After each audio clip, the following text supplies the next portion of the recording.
جو لوگ اللہ پر ایمان لائیں، کہیں کہ ہمارا رب اللہ ہے، پھر اس پر جم جائیں، ان پر فرشتوں کا نزول ہوتا ہے، نہ کوئی غم کرو نہ خوف، خوشیاں مناؤ جنت کی جس کا تم سے وعدہ کیا گیا تھا۔ اللہ کی ربوبیت پر اطمینان جب انسان کو ہو جاتا، میرا رب اللہ ہے، ربی اللہ، انسان کے لیے نہ کوئی کھٹکا، نہ کوئی خطرہ، نہ کوئی خوف، نہ کوئی حزن۔ جو کچھ ہو رہا ہے کس کے اذن سے ہو رہا ہے؟ اللہ کے اذن سے۔ اللہ کے اذن کے بغیر پتا تک نہیں ہلتا۔ یہ کوئی اندھا بہرا مادہ نہیں ہے جس سے مجھے کوئی خوف ہو۔ اندھا بھینسا چلا آ رہا ہو اس سے تو ڈرنے کا ہر انسان کو ڈرنا چاہیے، نہ معلوم کس کو ٹکر مار دے، لیکن نہیں، اس کائنات کو چلانے والا ایک سمیع و بصیر خدا ہے، وہ جو میرا دوست ہے، میرا ولی ہے۔ اللہ ولی الذین آمنوا یخرجہم من الظلمات الی النور۔ اللہ اہل ایمان کا ولی ہے، ساتھی ہے، پشت پناہ ہے، مددگار ہے، حمایتی ہے۔ بتائیے جسے یقین ہو جائے کہ اللہ میرا مددگار، اللہ میرا محافظ، اللہ میرا پشت پناہ، اللہ میرا حمایتی، اس کے لیے کوئی خوف ہوگا؟ اس سے کوئی ڈر ہوگا؟ میں مثال دیا کرتا ہوں ایک بہت سادہ، پنجاب کے دیہات کی۔ وہ بڑا چودھری ہے اور کوئی غریب کسان ہے۔ اس غریب کسان کے جانوروں کو ہر وقت اندیشہ ہوگا چوری کا، کوئی میری بھینس کھول کر نہ لے جائے، کوئی میرا بیل کھول کر نہ لے جائے۔ لیکن جس کے بارے میں یہ سب کو معلوم ہو کہ وہ جو بڑا چودھری ہے وہ اس کا دوست ہے، اس کی بچیا کو کوئی خوف ہوگا؟ اس کی بھینس پر کوئی ہاتھ ڈالے گا؟ اسے کوئی اندیشہ ہوگا؟ نہیں۔ کیوں؟ کہ وہ بڑا چودھری، بڑا اس کا یہاں کا سردار، جاگیردار، سب کو معلوم ہے وہ میرا دوست ہے، کوئی میرے خلاف اقدام نہیں کر سکتا۔ اس دنیا میں یہ چھوٹی سی بات اگر آپ کے دلی اطمینان اور سکون کا باعث بن سکتی ہے تو ذرا تصور کیجئے۔ میں لفظ تصور استعمال کروں گا صرف اس لیے کہ اس کا ہم جس کو کہتے ہیں ادراک اور شعور کر نہیں سکتے، اگر کے ساتھ کر سکتے۔ اگر یقین ہو کہ اللہ میرا مددگار اور یقین ہو کہ اللہ ہر آن میرے ساتھ ہے، پھر کوئی خوف، کس کا خوف؟ کوئی شے اللہ سے بالا تر ہے؟ کوئی قوت اس سے زیادہ طاقتور ہے؟ کوئی اس کے ارادے کو بدلنے والا ہے؟ کوئی اس کی مشیت کے آڑے آنے والا ہے؟ یہی بات ہے جو حضور نے فرمائی، یہ ایمان کا حاصل ہے لب لباب، کہ دیکھو اچھی طرح اس بات کو ذہن نشین کر لو، اگر تمام انسان مل کر تمہیں کوئی نقصان پہنچانا چاہے نہیں پہنچا سکتے مگر جو کچھ اللہ نے لکھ دیا ہو، اور تمام انسان مل کر تمہیں کوئی نفع پہنچانا چاہیں نہیں پہنچا سکتے مگر وہ شے جو اللہ نے طے کر دی ہو۔ آپ پھر میں کہوں گا ذرا طاری کیجئے، اسے فرض کیجئے، اسے سوچئے، اگر اس حدیث پر ہمارا دل ٹھکا ہوا ہو تو کسی سے ڈر ہوگا؟ یہ مجھے نقصان نہ پہنچا دے، یہ میری رپورٹ خراب نہ کر دے، یہ میری انکریمنٹ نہ رکوا دے، یہ میرا یہ نہ بگاڑ دے، یہ میرے یہ نقصان نہ پہنچا دے۔ اس کا ڈر، اس کا ڈر، اس کا خوف، اس کی خوشامد، اس کے لیے جا کر طرح طرح سے اپنی عزت نفس کو ذلیل کروانا اس کے سامنے، یہ سب کچھ کیوں کرتا ہے انسان؟ جب سمجھتا ہے کہ اس کے ہاتھ میں میرا کوئی نفع ہے، اس کے ہاتھ میں میرے لیے کوئی ضرر ہے، یہ مجھے کوئی گزن پہنچا سکتا ہے، یہ مجھے کوئی نقصان پہنچا سکتا ہے، یہ میرا کوئی کام بنا سکتا ہے، یہ میری کوئی ضرورت پوری کر سکتا ہے، اسی کا نام شرک ہے۔ جہاں آپ نے یہ سمجھا کہ غیر اللہ کے اندر کوئی طاقت موجود ہے وہی شرک ہے۔ بتوں سے تجھ کو امید خدا سے نو امیدی، مجھے بتا تو صحیح اور کافری کیا ہے؟ شرک تو یہ ہے جس پر بھی تمہیں یہ خیال ہے، کلمہ ہے یہ کلمہ سوم، لا حول ولا قوت الا باللہ، ذرا اس پر دل کو کبھی اگر آپ تصور کریں، پھر فرض کریں، دل ٹھک جائے اس پر، کوئی طاقت نہیں۔ یہی بات تھی جو شیخ عبد القادر جیلانی رحمۃ اللہ علیہ نے اپنی وصیت میں اپنے بچے سے کہی. 11ویں دینے والے ہیں، لیکن حضرت شیخ عبد القادر جیلانی کی وصیت اور تعلیمات کو کتنے لوگ ہیں جانتے ہو؟ یہ جن مقامات تک پہنچے ہیں وہ کس چیز کی بدولت پہنچے؟ انہوں نے جو پیغام دیا وہ کیا تھا؟ اے میرے بچے، جس طریقے سے قرآن مجید میں حضرت لقمان کی نصیحتیں جو ہے نقل کر دی گئی ہیں، میں یہ عرض کروں گا بالفرض اگر قرآن حضرت عبد القادر جیلانی کے بعد نازل ہوا ہوتا تو شیخ عبد القادر کی یہ نصیحتیں بھی قرآن میں درج ہوتی. اتنی اونچی نصیحتیں ہیں. اے میرے بچے، اس حقیقت کو ذہن نشین کر لے، لا فاعل فی الحقیقت ولا مؤثر الا اللہ. اس کائنات میں نہ کوئی فاعل حقیقی ہے نہ مؤثر حقیقی ہے سوائے اللہ کے. کسی شے میں کوئی تاثیر نہیں اگر اللہ نہ چاہے. آگ جلا نہیں سکتی اگر اللہ نہ چاہے. پانی ڈبو نہیں سکتا اگر اللہ نہ چاہے. زہر ہلاک نہیں کر سکتا اگر اللہ نہ چاہے. کوئی چیز فائدہ نہیں پہنچا سکتی اگر اللہ نہ چاہے. تو در در پہ کیوں سر جھکاتے ہو؟ در در پر کیوں جبیں سائی کرتے ہو؟ سب کے سامنے کیوں ہاتھ پھیلاتے ہو؟ ایک اللہ سے مانگو. ایک اللہ کے سامنے زمین پر اپنی جبین رکھو. لا فاعل فی الحقیقت ولا مؤثر الا اللہ. نظر آتا ہے ہمیں کہ پانی پیاس بجھا دیتا ہے. پیاس بجھانے کی صلاحیت پانی میں نہیں ہے، اللہ کے اذن سے. کھانا بھوک مٹا دیتا ہے. بھوک مٹانے کی صلاحیت کھانے میں نہیں ہے، اذن رب میں ہے. دیکھیے یہی یقین تھا. حضرت موسیٰ علیہ السلام کا واقعہ یاد کیجئے. سامنے سمندر آ گیا ہے. قوم دیکھتی ہے پیچھے کہ گرد و غبار کا طوفان ہے. معلوم ہوا کہ فرعون اپنے لشکر سمیت آ گیا ہے. لشکر جب چلتا تھا تیز رفتاری کے ساتھ تو گرد و غبار کا جو طوفان اٹھتا تھا اس کا تصور کیجیے. اور لمحہ بلمحہ وہ قریب آ رہا ہے. پوری قوم نے کیا کہا؟ اے موسیٰ انا لمدرکون. اے موسیٰ ہم تو پکڑے گئے. قرآن مجید میں تو یہاں وہ باتیں نہیں لکھی ہیں، لیکن تورات میں یہ درج ہے کہ بنی اسرائیل جھگڑنے لگے، دست و گریبان ہو گئے موسیٰ کے ساتھ. موسیٰ ہمیں یہاں مروایا لا کر، اس سے تو ہم ہی بہتر تھے. وہاں کھانے کو ملتا تھا، زندگی تو تھی، بیگار ہم کر رہے تھے، موت تو نہیں تھی. اب جو کچھ ہوگا اس کا تصور کرو، جس طریقے سے ہمارے ٹکڑے اڑائے جائیں گے. تو لڑ رہے ہیں حضرت موسیٰ علیہ السلام سے. یہ تورات کی تفصیل ہے. قرآن میں صرف اتنا آیا ہے، پریشان ہو کر انہوں نے کہا انا لمدرکون. موسیٰ ہم تو پکڑے گئے. اس وقت موسیٰ کا جواب کیا ہے؟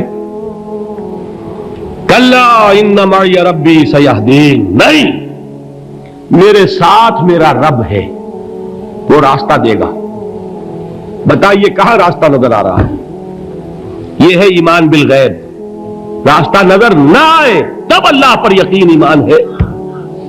جیب میں پیسے ہوں اور تب دل کو اطمینان ہے تو ایمان کس پر ہوا؟ پیسے پر، اللہ پر نہیں. جب وسائل و ذرائع نہ ہو اور پھر یقین ہو کہ اللہ مسبب الاسباب ہے، وہ اسباب کا پابند نہیں ہے، وہ اسباب کا محتاج نہیں ہے، اسباب اس کے محتاج ہے. اگر یہ یقین ہے تو اللہ پر ایمان ہے. یہ نہیں ہے تو تمہارا ایمان اسباب پر ہے، وسائل پر ہے، ذرائع پر ہے، مادیات پر ہے، اللہ پر نہیں. اس وقت کہاں راستہ تھا؟ کوئی راستہ تھا؟ سمندر ہے اور ادھر سے لشکر آ گیا ہے. کلا ان معی ربی سیہدین. اب دیکھیے ایمان کہہ دینا آسان ہے، ہوا معکم اینما کنتم. جہاں کہیں بھی تم ہوتے ہو اللہ تمہارے ساتھ ہوتا ہے. لیکن اس کا یقین قائم ہو جائے تو زمین و آسمان کا فرق واقع ہو جائے. یہی بات ہوئی حضور کے ساتھ. غار ہے، چھپے ہوئے ہیں محمد رسول اللہ اور آپ کے وہ یار غار ابو بکر صدیق رضی اللہ تعالی عنہ. اقبال نے حضرت ابو بکر کی شان میں چند اشعار کہے صرف، لیکن واقعہ یہ ہے کہ بھاری بھاری نظموں پر اور قصیدوں پر بھاری ہے. طویل ترین نظمیں اور قصیدے ہوں ان پر بھاری ہے. ہمت ابو بکر کی ہمت جو ہے کشت ملت را چو ابر، جیسے بارش سے کھیتی اپجتی ہے، ابو بکر کی ہمت اور عزیمت اس امت کو اسی طرح سینچنے والی ہے۔ ثانیے اسلام و غار و بدر و قبر، وہ دوسرے تھے اسلام میں، دوسرے پہلے کون تھے؟ انا اول المومنین، حضور فرماتے سب سے پہلا ایمان لانے والا میں، دوسرے ابو بکر۔ ویسے ہمارے ہاں یہ چلتا ہے اختلاف، حضرت علی پہلے ہے کہ حضرت ابو بکر پہلے ہے، لیکن اس میں بڑی خوبصورت تطبیق قائم کی ہے علماء نے، اور بہت صحیح ہے۔ چار کے بارے میں فیصلہ ہی مت کرو کہ کون پہلے ہے، ان کی ایک عجیب تقسیم کر دی ہے۔ آزاد مردوں میں، بالغ مردوں میں سب سے پہلے ابو بکر، بچوں میں سب سے پہلے علی، خواتین میں سب سے پہلے خدیجہ، اور غلاموں میں سب سے پہلے زید بن حارثہ۔ بڑی پیاری تقسیم ہے، یہ چاروں ہی پہلے ہیں، ہر ایک کے لیے اولیت ہے۔ اور واقعہ یہ ہے کہ اگر زمانی اعتبار سے تعین ہوگا تو پہلے خدیجۃ الکبریٰ آئیں گی رضی اللہ تعالی عنہ، کسی اور سے بات کرنے کی نوبت بعد میں آ سکتی ہے، پہلے تو اہلیہ محترمہ سے بات ہوئی، آتے ہی پہلی وحی ہوئی ہے، ابھی تبلیغ کا حکم نہیں تھا۔ کس کو بتایا واقعہ؟ ابھی اپنی نبوت کی تبلیغ کا تو حکم ہی نہیں آیا، واقعہ کس کا ہے؟ وہ خدیجہ کا ہے۔ جب کہا ہے کہ خشیت علی نفسی، مجھے اپنی جان کا اندیشہ ہے، تو کیا جواب دیا خدیجہ نے رضی اللہ تعالی عنہا؟ وہ صدیقۃ الکبریٰ ہے، صدیقات جو ہے خواتین ان میں چوٹی پر خدیجۃ الکبریٰ ہے رضی اللہ تعالی عنہا، اور صدیق جو مرد ہیں ان میں صدیق اکبر ہے ابو بکر صدیق رضی اللہ تعالی عنہ، لیکن صدیقات میں چوٹی پر۔ جب حضور نے فرمایا خشیت علی نفسی، کیا فرمایا، کیا عرض کیا، کیسے تسلی دی؟ نہیں نہیں، اللہ آپ کو ضائع نہیں کرے گا، آپ غریبوں کے ہمدرد ہیں، آپ مساکین کے تکالیف رفع کرنے والے ہیں، آپ بیواؤں کی سرپرستی کرتے ہیں، آپ مسافروں کی خدمت کرتے ہیں، اللہ آپ کو ضائع نہیں کرے گا۔ یہ یقین ہے اس خاتون کے اندر۔ خیر وہ ایک علیحدہ بات ہو جائے گی۔ میرے دل پر حضرت خدیجہ رضی اللہ تعالی عنہ کی شخصیت کا بڑا گہرا نقش ہے، جو وہ کوئی اور ہی وقت اور موقع ہوا تو بیان ہوگا۔ بہرحال اقبال نے ایک مصرے میں جو چار اولیتیں جمع کر دی ہیں، ہمت او کشت امت را چو ابر، ثانی اسلام و غار و بدر و قبر۔ اسلام میں حضور کے بعد پہلے کون؟ ابو بکر۔ غار میں حضور کے ساتھ کون؟ ابو بکر۔ بدر کی رات اللہ کا رسول سر بسجود، وہ گھاس پھوس کی جو جھوپڑی بنائی گئی تھی، اور وہاں تلوار ننگی لے کر پہرا دینے والا کون؟ ابو بکر۔ اور اس حجرہ عائشہ میں محمد کے بعد سب سے پہلے دفن ہونے والا کون؟ ابو بکر رضی اللہ تعالی عنہ صلی اللہ علیہ وسلم۔ وہ جو معاملہ میں سنا رہا تھا غار ثور کا، حضرت ابو بکر بھی حضور کے خیال سے لرز گئے ہیں۔